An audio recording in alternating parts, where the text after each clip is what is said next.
일들이 내가 계획한 대로 잘 진행되다가 그 일들이 갑자기 틀어지면서 이게 웬 운명의 장난이냐라고 이야기하는 상황들이 종종 우리에게 벌어질 때가 있습니다. 웬 운명의 장난이냐고요? 그 말은 이 일들이 내 관할 밖으로 벗어났다는 뜻이죠. 내가 더 이상 컨트롤할 수 있는 아니라는 것입니다. 조금 더 나아가면 내가 컨트롤할 수 있는 일이 아니라 누군가에 의해서 아니면 나보다 어떤 더 큰 힘이 실은 나를 붙들고 나를 주관하고 있다라고 하는 그런 느낌을 받을 때 이게 웬 운명의 장난이냐라는 이야기를 할 때가 있습니다. 여러분, 그럴 때 어떻게 해야 됩니까? 속수무책일 때, 잘 가던 일들이 완전히 틀어져서 회복이 도저히 불가능할 때, 드디어 내가 계획한 대로 열매를 맺으려고 하는 그 순간에 마지막에 마치 코를 빠뜨리듯이 일들이 수포로 돌아갔을 때, 이 운명의 장난이냐 할 때 어떻게 해야 될까요? Ancient answers to modern problems. 오늘 다니엘서에서 그 해답을 찾아보도록 하겠습니다. 느부갓네살 왕이 또 꿈을 꿨습니다. 이번에는 나무 꿈을 꿨어요.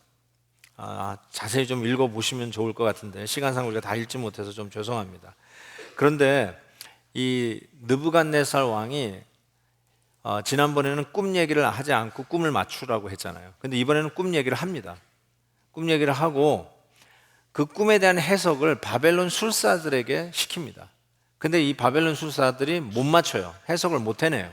그래서 결국은 이 벨드사살 다니엘에게 다시 찾아오는 모습을 보게 됩니다. 18절에 보니까 나 느부갓네살 왕이 이 꿈을 꾸었나니 너 벨드사살아 그 해석을 밝히 말하라. 내 나라 모든 지혜자가 능히 내게 그 해석을 알게 하지 못하였으나 오직 너는 능히 하리니 이는 거룩한 신들의 영이 내 안에 있습니다.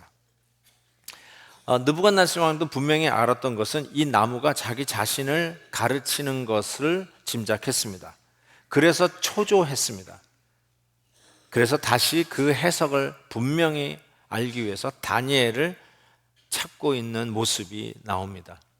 저는 이 느부갓네살 왕이 저 같으면 이전에 이미 다니엘이 참 이 꿈을 맞출 뿐만 아니라 해석을 해낸 그런 공로자니까 저는 다니엘에게 바로 달려갔을 거라고 생각이 드는데 역시 바벨론의 술사에게로 다시 돌아가서 그들에게 도움을 청하는 이 느부갓네살 왕의 모습을 보면서 우리도요 하나님이 주신 교훈을 제대로 받지 않으면 옛날 습관으로 그냥 다시 돌아갈 수 있는 자들이구나 라는 생각을 해봤습니다. 우리가 새해를 시작하고 두 번째 주일이 되었습니다. 송구영신 예배 또 새해 신년 감사 예배를 드리면서 하나님이 저희들에게 주신 은혜가 얼마나 컸는지 몰라요. 엘리야 특별 새벽 기도를 통해서 참 우리 아이들도 거의 한 200명이 빠지지 않고 나오면서 정말 하나님 앞에 기도하고 결단하고 그리고 우리는 조나단 에드워즈 목사님의 그런 결심문을 추려서 우리 어른들에게도 이렇게 나눠드려서 가족적으로 레졸루션 해서 벽에 포스터 같이 붙이기를 원했습니다. 근데 여러분 우리가 연약해서 때로는 넘어질 수도 있어요. 역시 작심삼일이구나. 에이 없던 일로 치자.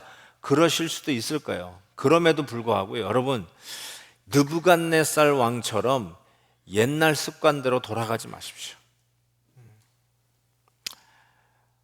여러분이 새해 시작하면서 하나님이 거룩한 감동으로 주신 그 결단들을 하찮게 여기지 마시고 그냥 어쩌다 한번 일어난 일이라 생각하지 마시고 하나님이 주신 그 결단과 결심들을 포기하지 마시고 옛 습관대로 다시 돌아가지 마시고 그 결심을 이루도록 다시 헌신하시고 다시 뛰어드시고 하나님의 귀한 은혜를 계속 누릴 수 있도록 계속 힘을 쓰시기 바라요. 이 느부갓네살처럼 옛날 바벨론 술사에게로 돌아가지 말라는 것입니다. 그 조나단 에드워즈 그 결심문 포스터요. 뭐 부엌에서 섬기시던 분은 돌아와 보니까 다 없어졌대요. 그 뭐 집에다가 도배하는데 다 가져가서 쓰신 건지 잘 모르겠는데, 한 사람이 4-5개 가져간 분은 돌려놓기를 부탁을 드립니다. 근데 어쨌든 말이죠, 그거 진짜 붙여놨으면 좋겠어요.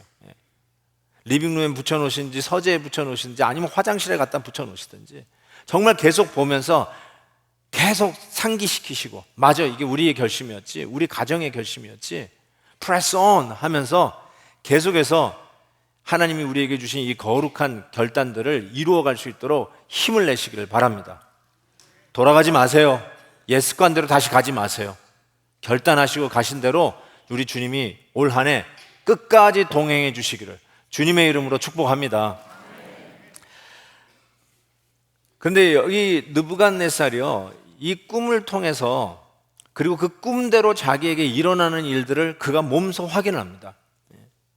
그 부귀영화를 누렸던 최고의 나라에서 완전히 짐승과 같이 나락으로 떨어져서 거지와 같이 사는 그런 자가 다시 그 꿈에 본 대로 다시 회복이 돼서 총명이 돌아오고 인격이 회복이 되고 존엄성이 회복이 되고, 그런 일들이 정확하게 하나님이 그렇게 하시겠다고 하는 뜻대로 이루어지는 것을 경험한 후에 느부갓네살이 깨달은 게 있어요. 그게 37절에 보니까 이렇게 돼 있어요. 맨 마지막 절이에요. 나 느부갓네살은 하늘의 왕을 찬양하며 칭송하며 경배하노니 그의 일이 다 진실하고 그의 행하심이 의로우심으로 교만하게 행하는 자를 그가 능히 낮추리라. 이게 바로 그가 배운 교훈이었어요. 교만하게 행하는 자를 하나님이 낮추시는구나, 이거를 배웠어요. 야, 하나님이 내 미래를 참 용하게도 맞추시네. 이런 뜻이 아니라 이 모든 과정 속에서 하나님이 정말 교만한 자를 낮추시는구나, 이거를 철저하게 깨달았다는 것이죠. 시편 기자가 시편 73편에 이렇게 고백을 합니다. 하나님의 성소에 들어갈 때야 그들의 종말을 내가 깨달았나이다. 주께서 참으로 그들을 미끄러운 곳에 두시며 파멸에 던지시니 그들이 어찌하여 그리 갑자기 황폐되었는가 놀랄 정도로 그들은 전멸하였나이다. 잘 달리는 것 같고 형통한 것 같고 성공한 것 같은데 하루아침에 전멸당하는 이런 일들이 벌어진다는 것이에요.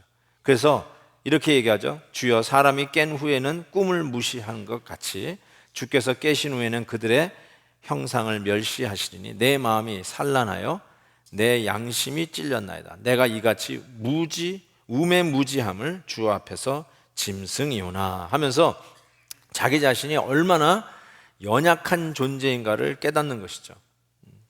그래서 웬 운명의 장난과 같은 일들이 일어났냐고요? 교훈이 이겁니다.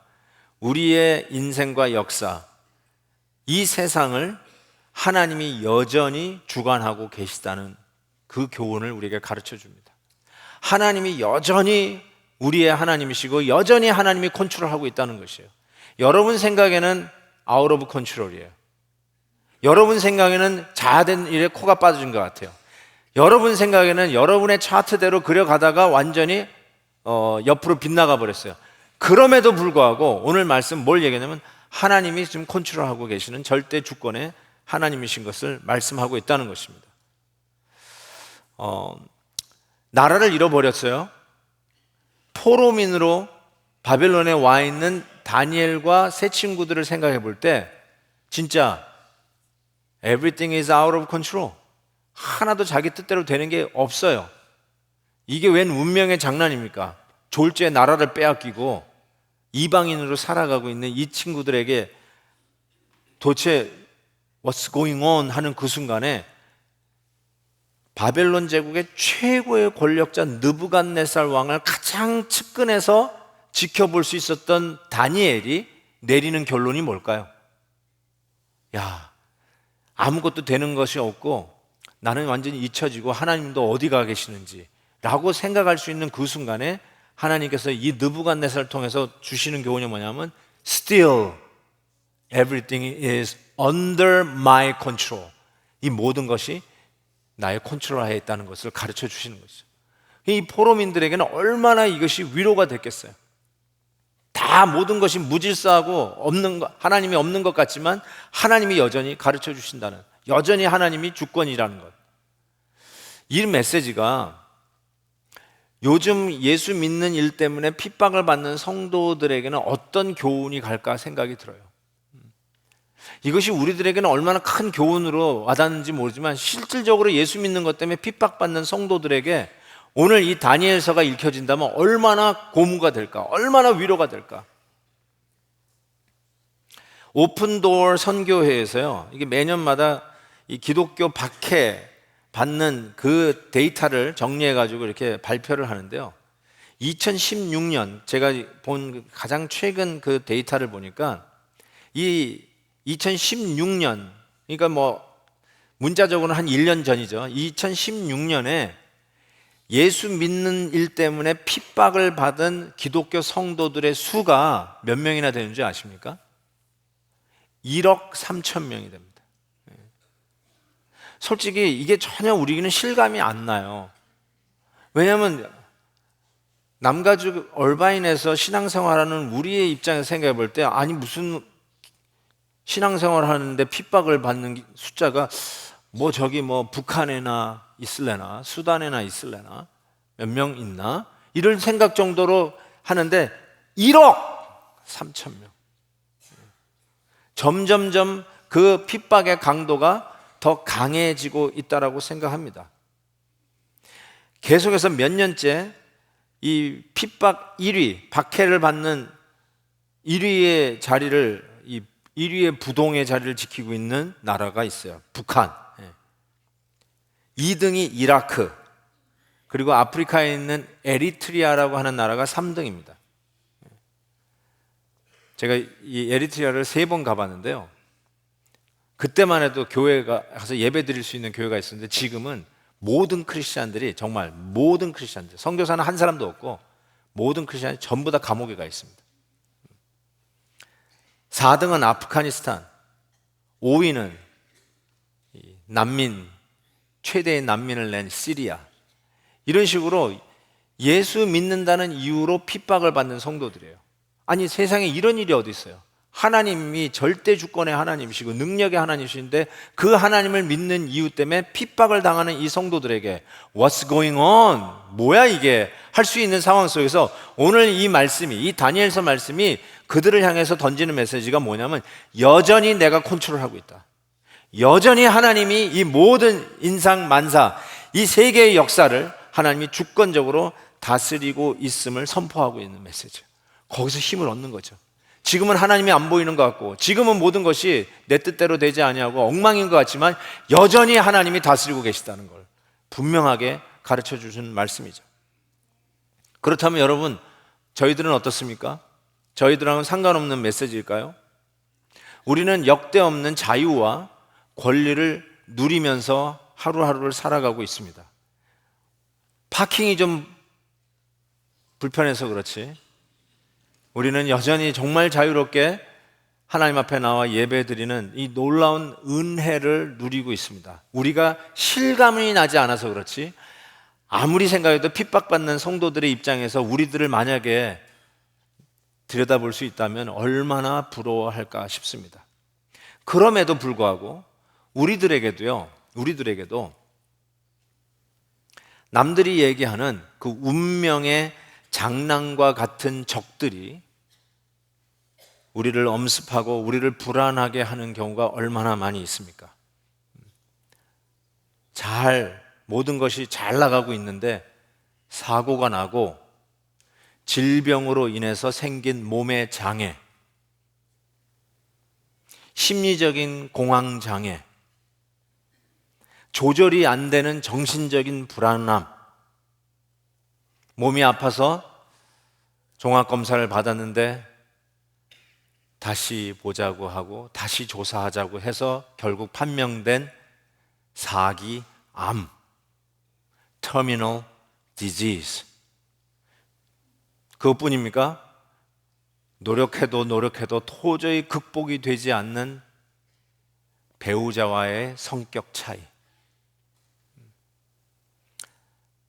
고삐 풀린 망아지처럼 자기 마음대로 살아가고 있는, 이제는 엄마 아빠 말을 듣지 않는 자식들, 이런 것들이 웬 운명의 장난이냐 싶을 정도로 내가 컨트롤하고 있었던 것 같은데 이것들이 전부 다 완전히 아웃 오브 컨트롤 되어버린 이런 상황 속에서 하나님, 이게 어찌 된 일입니까 하면서 우리가 당황할 때 오늘 본문 메시지가 뭘 전해주냐면요, 여전히 내가 컨트롤하고 있다, 그 메시지. 여러분은 완전히 아웃 오브 컨트롤 되고 마치 브레이크가 고장난 자동차처럼 내리막길을 달려가고 있는 것 같은데도 하나님이 우리에게 하시는 말이 뭐냐면 내가 컨트롤하고 있다. 내가 컨트롤하고 있다. 그게 믿겨지시나요? 네? 여러분 믿으세요. 모든 것이 지금 내 마음대로 안 되는 순간에 하나님이 오늘 메시지를 통해서 하는 말이 내가 컨트롤하고 있다, 그거 가르쳐 주시는 거예요. 느부갓네살 왕이 이 꿈을 꾸던 시기가 의미심장합니다. 오늘 본문 4절에 보니까 나 느부갓네살이 내 집에 편히 있으며 내 궁에서 평강할 때에 이 나무 꿈을 꿉니다. 이 기가 막힌 꿈을 꾸는 거예요. 내가 편할 때, 내가 집이 평강할 때 이 꿈을 꿨다니까요. 이 말이 뭐냐면 바벨론 제국이 그 당시 최고의 제국이었잖아요. 타의 추종을 필요하는, 이렇게 비까비까하고 견주는 나라가 있는 게 아니라 완전히 애굽도 쳐내고 아시리아도 쳐내고 정말 1인자 최고의 제국이었고 거기에 느부갓네살 왕 최고의 권좌에 앉았잖아요. 요즘 우리 수요 말씀 여행 때 우리 정승락 목사님께서 이 불을 지피소서 이 주제를 가지고 지금 말씀을 전하시는데 바벨론의 그 영화를, 그 영광을 이 컴퓨터 그래픽으로 짐작하게끔 이렇게 좀 꾸몄는데요. 와, 그게 너무 제가 이게 한눈에 들어와서 이게 옛날에 어떤 한 부족의 부족왕이, 부족장이 느부갓네살 왕이 그 원시 시대, 여러분께서 혹시라도 오해할까봐 바벨론의 영광을 잠시나마 지난 수요 말씀 여행 때 보여드렸던 영상을 잠시 제가 빌려와서 여러분에게 보여드리겠습니다. The Euphrates bisects all of Western Asia. Here, near the banks of the river, lie the ruins of a once splendorous ancient civilization. The city is surrounded by a double wall, which is 96 kilometers in total length. There is no city in the world more wonderful than Babylon.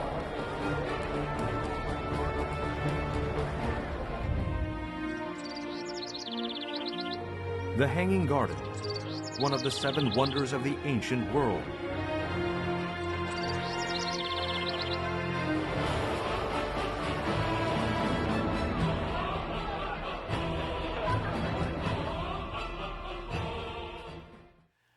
정말 대단했을 것 같아요. 어쩌면 지금 우리가 상상하는 것보다 더 큰 나라였고 그 큰 나라의 최고의 권좌에 앉았던 느부갓네살 왕, 모든 것이 자기 마음대로 되던, 자기의 말이 곧 법이었던 그 시대에 느부갓네살 왕이 깨닫는 게 뭐냐, 이게 내가 내 마음대로 되는 게 아니구나, 나보다 더 큰 힘, 하나님이 컨트롤하고 계시다는 걸 깨닫는 것이죠. 그래서 느부갓네살 왕의 마지막 교훈이 뭐라고요? 하나님은 교만한 자를 낮추시는 하나님이라는 걸 깨달은 것이죠. 그래서 이 시편 127편의 말씀처럼 여호와께서 집을 세우지 아니하시면 세우는 자의 수고가 헛되고 여호와께서 성을 지키지 아니하시면 파수꾼의 깨어 있음이 헛되도다. 정말 난공불락의 성을 짓고 우리는 안전하다 생각할 때, 우리가 집을 너무나도 예쁘고 아름답게 지어서 이제는 평안하다고 생각하는 그 순간에 하나님께서 우리에게 던지시는 메시지가 뭐냐면 겸손하라는 거예요. 겸손하라는 거예요. 이 세상이 여러분의 핸들 움직이는 대로 움직여지는 세상이 아니고 여러분이 계획하는 것이 여러분 뜻대로 되어지는 게 아니라는 거예요. 주권이 누구에게 있느냐? 하나님에게 있다라는 것입니다. 그래서 예수님의 겸손을 배우게 돼요. 빌립보서에서는 예수님의 겸손을 이렇게 얘기했어요. 그는 근본 하나님의 본체시나 하나님과 동등됨을 취할 것으로 여기지 아니하시고 오히려 자기를 비워 종의 형체를 가지사 사람들과 같이 되셨어요. 어디까지 낮아지시나 죽기까지 복종하셨으니 곧 십자가에 죽으심이라 라고 얘기하십니다.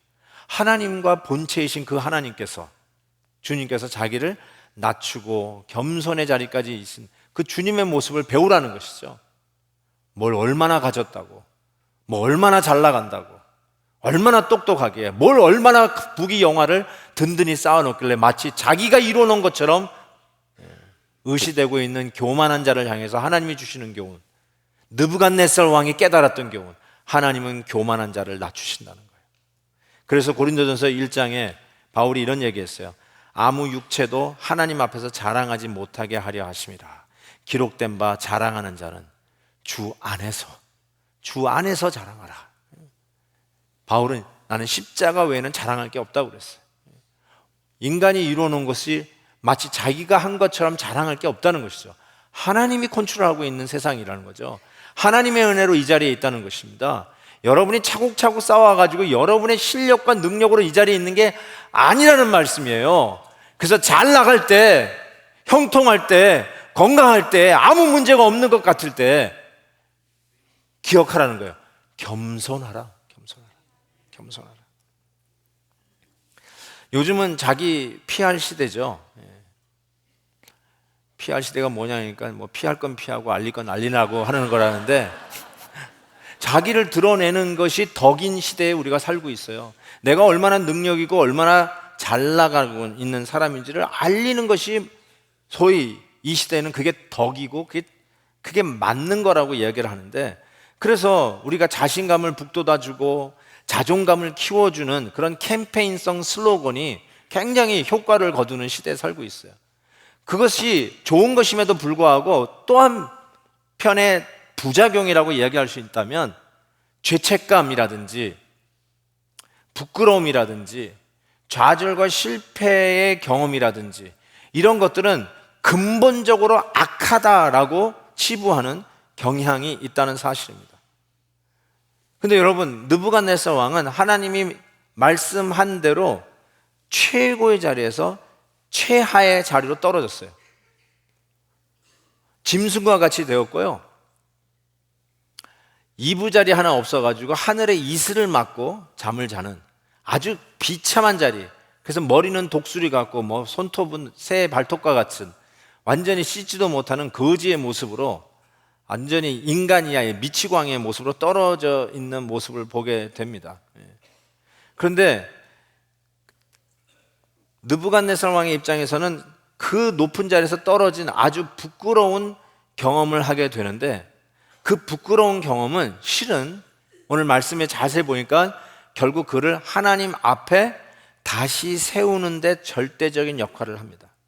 그의 좌절과 부끄러움이 나중에 보니까 오히려 유익이 되어서 하나님 앞에 달려가게 하고, 하나님 앞에 나아가게 하고, 하나님 앞에 엎드리게 하고, 자기 자신을 정직하게 돌아다 볼 수 있는 경험이 됩니다. 그래서 이 부끄러운 경험을 트램플 롱맨이라고 하는 교수님께서 그의 다니엘서 주석에 이렇게 썼어요.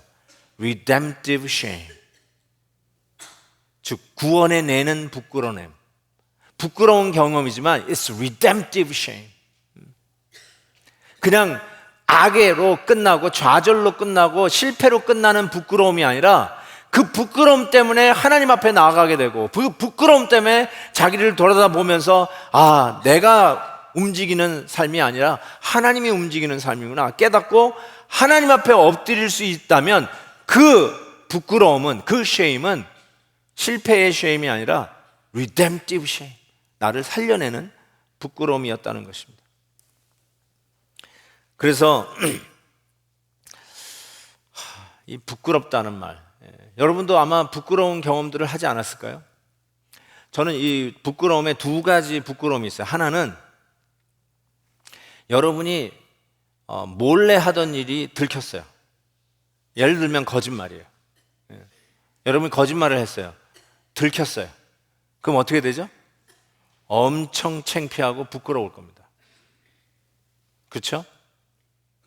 그때 어떻게 해야 되냐면요, 되게 많은 분들은 자기의 거짓말이 들키면 그 거짓말을 덮기 위해서 또 다른 거짓말을 하는 것이 일반이에요. 제가 경험한 거는 그래요. 그런데 그거는야말로 실패한 아주 부끄러운 거짓말이에요. 그러나 우리가 그와 같은 나의 실수와 잘못과 죄악 가운데 들통이 나서 당하는 창피함과 부끄러움, 그때 어떻게 해야 되냐면 회개하시면 돼요. 회개하시고 하나님 앞에 나오셔야 돼요. 그때는 그 나의 그 부끄러움도 실은 어떻게 하나님이 바꿔주시냐면 redemptive로 바꿔주세요. 나를 살려내는 부끄러움으로 바꿔주세요. 또 하나의 부끄러움은 이런 거예요. 이 죄가 아니라 내가 가장 자신 있던 부분이 꺾일 때예요. 내가 가장 이 부분은 내가 자신 있어요.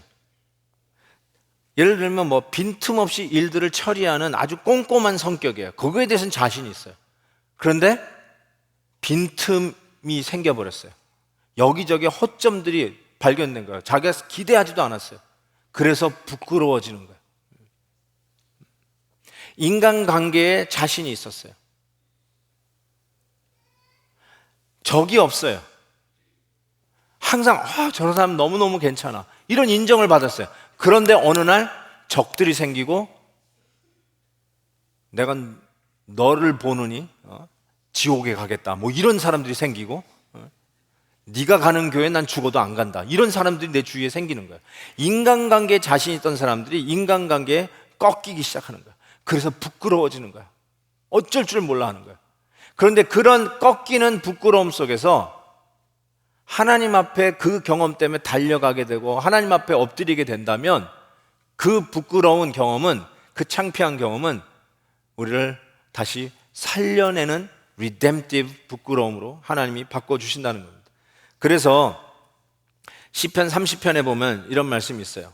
내가 형통할 때 말하기를 영원히 흔들리지 아니하리라 하였도다.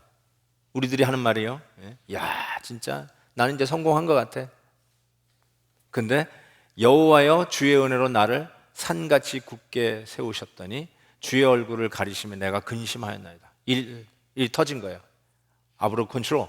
그때 여호와여 내가 주께 부르짖고 여호와께 간구하기를 여호와여 들으시고 내게 은혜를 베푸소서. 여호와여 나를 돕는 자가 되소서 하였나이다. 주께서 나의 슬픔이 변하여 내게 춤이 되게 하시며 나의 베옷을 벗기고 기쁨으로 띠띠우셨나이다. 우리 하나님은요, 우리의 부끄러움을 당했을 때, 창피했을 때 하나님 앞에 나아가는 자에게 그 창피한 부끄러움을 기쁨으로 바꾸시고 그 슬픔을 면류관으로 바꾸시고 그 죄를 화관으로, 꽃면류관으로 바꾸시는 하나님이 바로 우리의 하나님이시라는 거예요. 여러분, 이 하나님의 약속이요, 그냥 단순한 시간이 지나가면 괜찮아질 거야 라고 하는 속 없는 약속이 아니에요. 내가 너의 부끄러움을 면류관으로, 너의 그 창피한 모습을 기쁨으로 바꾸겠다고 하는 약속은 하나님이 구체적으로 당신이 하실 일을 염두에 두고 하셨던 말씀이에요. 히브리서 12장에 이렇게 얘기하고 있어요. 믿음의 주요 또 온전하게 하시는 이인 예수를 바라보자. 그는 그의 앞에 있는 기쁨을 위하여 십자가를 참으사, 여기 보세요, 부끄러움을 개의치 아니하시더니 하나님 보좌 우편에 앉으셨느니라. 우리 주님께서 여러분의 부끄러움을 기쁨으로 바꾸고 여러분을 저 지옥으로 끌고 가야 되는 그 정말 얼굴 들고 다닐 수 없는 창피함을 끄집어내서 천국에 들어가는 하나님의 자녀로 만드시기 위해서 주님이 구체적으로 이 약속을 이루기 위해서 하신 일이 뭐냐면, 저와 여러분이 당하는 그 부끄러움을 주님께서 십자가에서 몸소 겪으시면서 십자가에서 실오라기 하나 걸치지 아니하고 머리부터 발끝까지 다 발가 벗겨진 그 십자가에서 저와 여러분이 당해야 할 부끄러움을 대신 당하시는데, 그 부끄러움 당하는 것을 개의치 아니하셨다. 여러분을 위해서 부끄러움 당하는 것을 He didn't care. He didn't care. 왜요? 부끄럽지 않아서요? 아니요. 저와 여러분을 당하는 그 부끄러움, 실패와 낭망 속에서 좌절된 그 부끄러움, 그렇게도 자신 있던 모습 속에서 나락으로 떨어졌던 나의 부끄러움, 창피스러운 모습, 죄악을 짓다가 들통난 그 부끄러움, 그것을 우리 대신 당하시는 것을 개의치 아니하셨기에 십자가에 당하심으로 우리의 부끄러움을 기쁨으로, 우리의 슬픔을 꽃의 면류관으로 바꾸시는 이 하나님의 놀라운 모습을 보게 됩니다. 그래서 십자가를 보면 마음이 끌려요. 나는 왜 자꾸 마음이 끌리나 그랬어요. 가장 극악의 죄인들을 처형하는 사형 틀을 보는데 왜 자꾸 끌릴까? 왜냐하면 그 십자가에 나의 부끄러움이 못 박혔기 때문에 그래요. 그래서 오늘도 내가 느낄 수밖에 없는 좌절의 부끄러움, 오늘도 내가 속절없이 고백할 수밖에 없는 나는 안 됩니다, 주님, 나는 helpless, 할 수 없습니다 라고 고백할 수 없는 이 부끄러움을 가진 내가, 그 부끄러움을 십자가에 못 박은 우리 주님의 십자가를 보면 끌리는 거예요, 마음이. 그래서 찬송가 135장 그 가사가 멸시함을 받은 주의 십자가에 나의 마음이 끌리도다. 귀한 어린 양이 영광 다 버리고 험한 십자가 지셨도다. 다 같이 할까요? 최후 승리를 얻기까지 주의 십자가 사랑하리.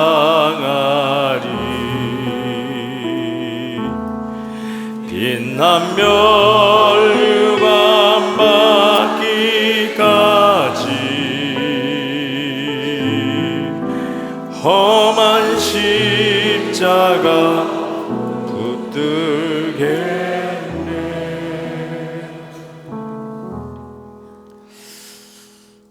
어느 분이 저에게 그 동영상 하나를 보내주셔가지고 이렇게 보는데 KBS 스페셜이더라고요. 30대 젊은 부부의 이야기를 다큐로 이렇게 한 1년여 2년여 추적하면서 찍은 다큐더라고요. 근데 KBS라서 그냥 뭔가 그랬더니 실은 보니까 둘 다 좋은 크리스찬이에요. 근데 그 남편이 대장암 4기 판명을 받았어요. 그러니까 기가 막힌 거예요. 젊은 남자가, 남편이 또 대장암 4기니까. 그러고 나서 애를 낳았어요. 첫 애를.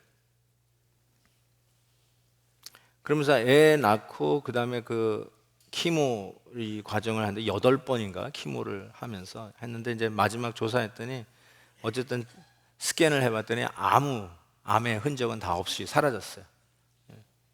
감사하죠.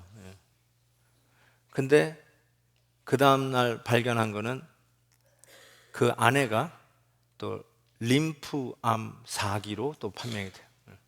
이제 아내가 암이야. 그래서 또 아내가 또 이게 키모 과정을 지나가는데, 제가 보기에는 그 부부가 너무 믿음이 좋아요. 그리고 남자가 너무 착해. 야, 전 정말 저런 신앙인이 있구나 할 정도로, 야, 괜찮네. 근데 저 암의 암이야. 아내가 또 그 모든 또 키모의 과정을 다 통과해가지고 보니까 깨끗해졌대요. 깨끗해지는 순간에 또 발견한 거는 남편 대장암 재발, 또 4기야. 그리고는 또 수술을 받아. 수술 받고 또 이렇게 살아가는 모습. 아내는 머리 다 빠지고 대머리가 돼 있고. 근데 그러고 끝났어요. 결론이 없이. 그냥 그 과정에서 끝났어요. 근데 너무 그래서 심지어는 그 다니는 교회에서 간증까지 하는 것도 이렇게 클립에 나오더라고요. 아마 보신 분이 있는지 모르겠는데. 근데 제가 보기에는 굉장히 착한데, 야, 저런 성도 없다라고 생각을 하는데, 간증하면서 그래. 자기 죄를 회개한다는 거예요, 자꾸. 예. 자기가 너무너무 죄인이라는 거예요. 아, 그런 거구나. 예. 하나님께서요, 형통할 때는 몰라요. 예. 진짜 자기가 잘나서 잘 되는 줄 알아요. 자기가 사랑받을 만하니까 사랑받으면서 이렇게 모든 일이 잘 되는 줄 아나 봐요. 근데 이 느부갓네살이 나락에 떨어지면서 다시 하나님을 인정하고 올라오듯이 나락에 떨어졌을 때 그때 우리가 느끼는 게, 야, 내가 얼마나 형편없는 죄인인가를 깨닫게 되는 것 같아요. 내가 보기에는 사람들 보면 괜찮은 사람인데 하나님 앞에서 내가 얼마나 큰 죄인인가. 그래서 십자가가요, 그렇게 끌리는 거예요. 아무리 이웃에게 뭐 해코지 안 하고 착하게 살아왔다 할지라도, 야, 정말 하나님이 나의 인생을 쥐고 있다는 이 처절한 진실 앞에 외로이 서게 되면 그 십자가가 너무나도 귀하고 거기에 마음이 끌리는 거예요. 그래서 다시 한번 그 은혜 때문에 내가 사는 것이고 내 인생의 주인은 바로 하나님이라는 걸 고백하지 않을 수가 없어요. 그래서 우리 다음 구절을 한번 같이 읽으면서 메시지를 마무리하려고 합니다. 히브리서 12장에 있는 말씀인데요, 우리 다 같이 한번 화면에 있는 말씀을 같이 한 목소리로 읽겠습니다. 시작. 그들은 잠시 자기의 뜻대로 우리를 징계하였거니와 오직 하나님은 우리의 유익을 위하여 그의 거룩하심에 참여하게 하시느니라. 무릇 징계가 당시에는 즐거워 보이지 않고 슬퍼 보이고 연단받은 자들은 의와 평강의 열매를 맺느니라. 그러므로 피곤한 손과 연약한 무릎을 일으켜 세우고 은혜를 받자. 이로 말미암아 경건함과 두려움으로 하나님을 기쁘시게 섬길지니 우리 하나님은 소멸하는 분이심이라. 아멘. 잠시 고개 숙여서 우리 기도하십시다. 여러분, 실패와 낭패 속에 부끄러운 경험을 하고 계시나요? 내가 옛날에는 건강했는데 요즘은 아무리 애를 써도 내 마음대로 안 되는 이 건강 문제 때문에 속절없는 부끄러움을 지금 당하고 계시나요? 오늘 말씀처럼 여러분, 이 부끄러움과 실패와 낭패는, 창피함은 저주가 아니라 다시 하나님 앞으로 달려가기만 한다면, 하나님 앞에 우리가 엎드릴 수만 있는 경험이라면 이 부끄러움은 redemptive shame, 우리를 다시 살려내는 부끄러움이 될 것이에요. 그리고 그 살려내는 부끄러움은 십자가에서 그 비밀을 발견하게 될 것입니다. 나의 부끄러움을 개의치 아니하시고 십자가에서 지신 우리 주님 바라다 보면서 다시 일어나십시다. 다시 힘을 내십시다. 주님 바라다 보고 새해 시작하면서 결심했던 그 결단들 놓지 마시고 우리 주님 도와주세요 하면서 다시 일어나십시다. 같이 한번 결단하며 하나님 앞에 기도합니다. 오 하나님 아버지, 정말 우리는 얼마나 교만한 자인지, 예수 믿는 일로 인해서 핍박받는 일은 상상도 못했고, 오히려 예수 믿는 일로 인해서 불편해지면 불평불만하던 우리들의 모습이 아니었는지, 정말 하나님 아버지, 내 자신감이 꺾이고 내가 제일 잘했던 것이 실패로 끝나고 내가 했던 것이 착한 일이 아니라 결국 하나님 앞에서 죄 지은 죄인임이 드러나는 부끄러움만 남은 참으로 연약한 죄인임을 고백합니다. 어찌할 바 모르는 우리들에게 찾아오셔서 내가 이 땅의 주인이며 내가 너의 인생의 주인임을 가르쳐 주신 하나님, 나의 부끄러움을 대신 십자가에서 지시고 계시는데 개의치 아니하고 내 부끄러움을 친히 당하시는 주님 바라다 보며 다시 일어서기를 원합니다. 사랑하는 믿음의 성도들을 보호해 주시고 실패와 낭패의 부끄러움 속에 있는 성도들을 특별히 우리 하나님이 붙잡아 주시옵시고 저들의 부끄러움이 구원의 부끄러움, redemptive shame이 되도록 주님 인도해 주옵소서. 감사합니다. 예수님의 이름으로 기도하옵나이다.